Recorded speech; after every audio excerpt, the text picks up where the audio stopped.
ห่วงหาจำจากสาวงามโสภาจากลาแล้วใจไหวหวั่นบ่ได้ลาลับคงได้กลับมาอีกจากวันถ้ากลับไปถึงเวียงจันทร์2-3 วันจะจดหมายมาจำจากเมืองหลวงพระบางห่างไกลถึงจากใจนั้นอะไรห่วงใยน้องทุกเวลาบ่ลืมคืนนั้นคืนที่อยู่ร่วมกันสัญญาบ่ลืมคำหวานกันดาที่สัญญาอยู่ฝั่งน้ำคาไว้วอนพระบางองค์พระศักดิ์สิทธิ์ช่วยเนรมิตให้ความรักสองเฮาคงนาน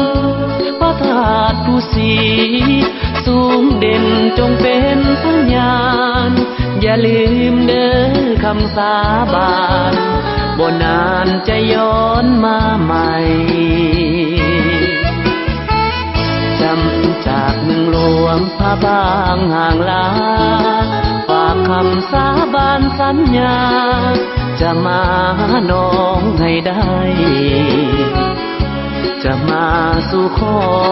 นำแม่พ่อด้วยความจริงใจจงรอความรักจากอ้ายขอฝังใจอยู่หลวงพระบาง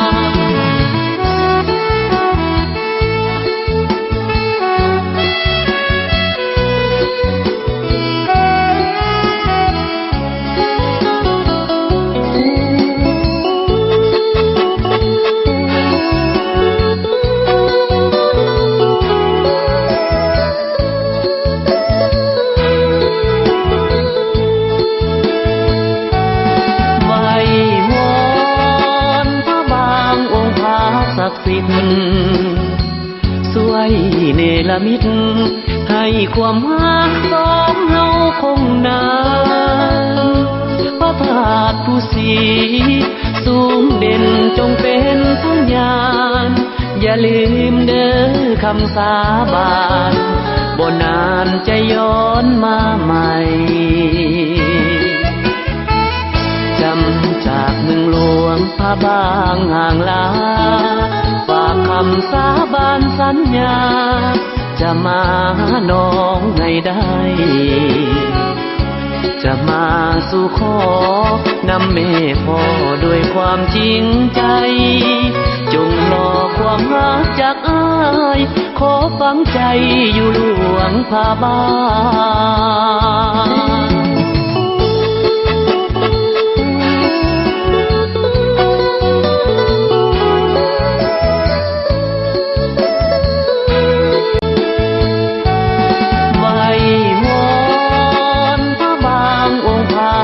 สิทธิ์ช่วยเนรมิตให้ความรักสองเฮาคงนานพระธาตุผู้ศรีสูงเด่นจงเป็นพยานอย่าลืมเด้อคำสาบานบ่นานจะย้อนมาใหม่จำจากเมืองหลวงพระบางห่างลาฝากคำสาบานสัญญาจะมาน้องให้ได้จะมาสู่ขอนำแม่พ่อด้วยความจริงใจจงรอความรักจากอ้ายขอฝังใจอยู่หลวงพระบาง